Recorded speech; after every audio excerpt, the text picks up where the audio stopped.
para eu viver.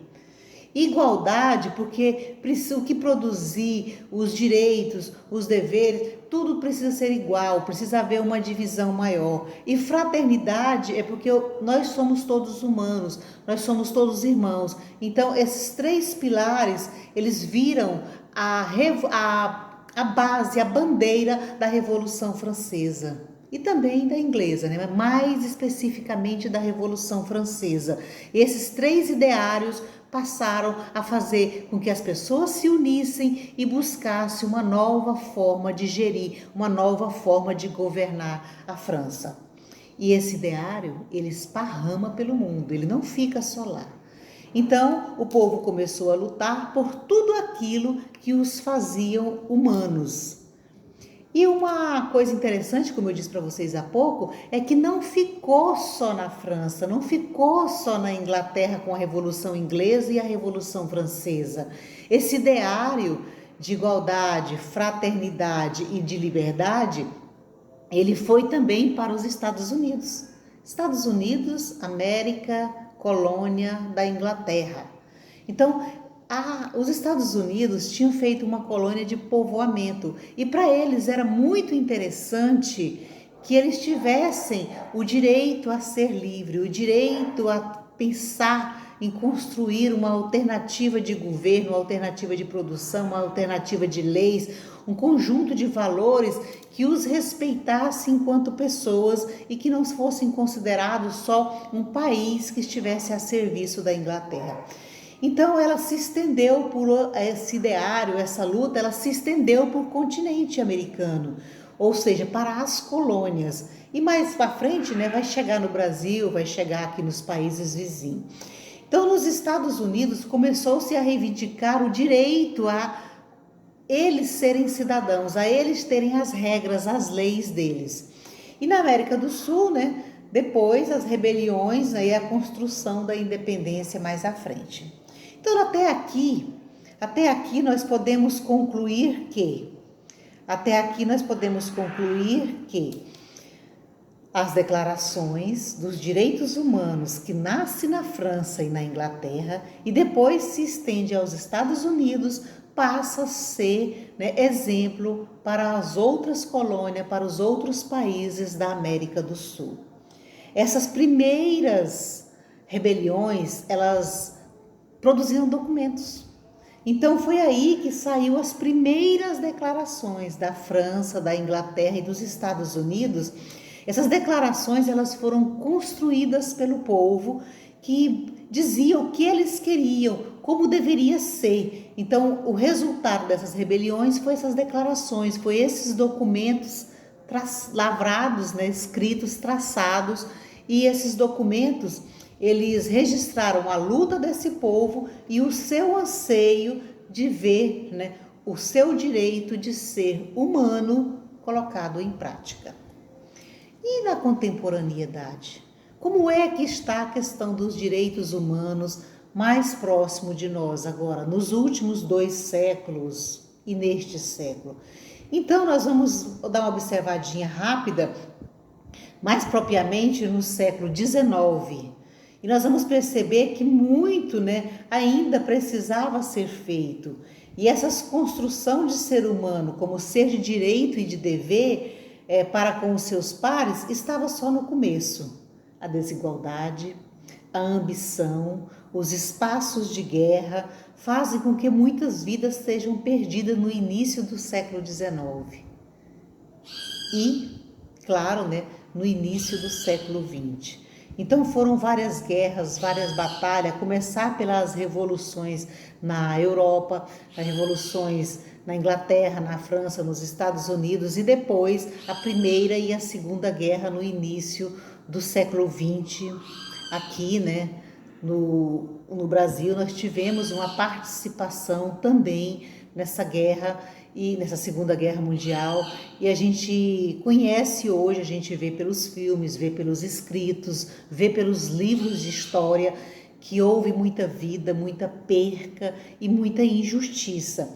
Então, na Primeira Guerra, nós tivemos uma injustiça muito grande. Na Primeira Guerra Mundial, eles usaram os negros para as trincheiras, os pobres e outras pessoas que precisavam de independência, que precisavam de liberdade para poder sair da escravidão. Eles foram para a trincheira. O que é ir para a trincheira? É ir para a linha de frente e ser os primeiros a morrer. Para você ser livre, você vai precisar talvez dar a sua vida. Então isso foi também uma injustiça muito grande durante a guerra. Na Segunda Guerra, nós tivemos a discriminação dos judeus, a discriminação dos homossexuais, nós tivemos a discriminação de pessoas de família, de pessoas mais carentes, e nós tivemos, claro, um extermínio de negros, de judeus em campos de concentração. E para finalizar a Segunda Guerra, nós tivemos duas grandes tragédias. Essas duas grandes tragédias, elas são registradas como uma possível, se persistisse, né,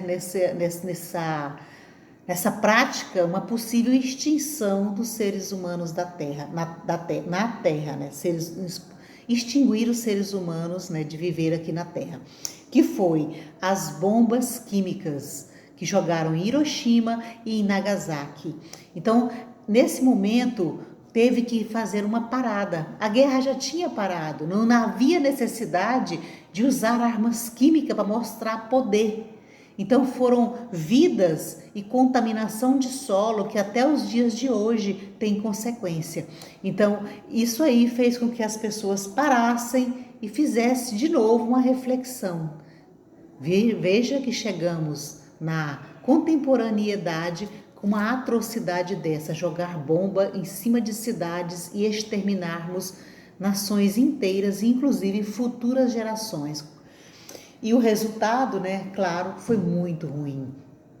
Provou-se que nós chegamos à contemporaneidade ainda muito distante do ideário de ser humano que nós almejamos, que nós pensamos ser necessário para realmente nos tornarmos pessoas dignas, pessoas humanas e honrar esse nome, né, ser humano. A humanidade, então, ela parou, ela discutiu e ela resolveu que não poderia nunca mais se repetir esse tipo de atrocidade que foi a Primeira, a Segunda Guerra e que culminou com a bomba, né, em Hiroshima e Nagasaki. E para isso eles tomaram uma atitude. Essa atitude, ela não era só um tratado, né? Ela foi um tratado, mas também uma declaração e que todos assinaram e se comprometeram a cumprir pelo bem da humanidade, pela preservação da espécie humana. Pode-se dizer, então, que com a Declaração dos Direitos Humanos, nós retomamos a tentativa de cultivar, né, a fraternidade pelo mundo ou em todo o mundo, para que entendamos, né, que se queremos ser seres humanos, devemos começar a agir como tal. Por isso, né, a gente pode dizer para vocês que essa construção dos direitos humanos, essa construção histórica, e vocês acabaram de ver agora, ela não se deu de um dia para o outro, ela se deu por épocas, ela se deu, e ela toda vez que surgiu uma coisa diferente, surgiu uma demanda, a população se levantou, ela então se deu por construção e construiu mais um passo, houve mais um avanço.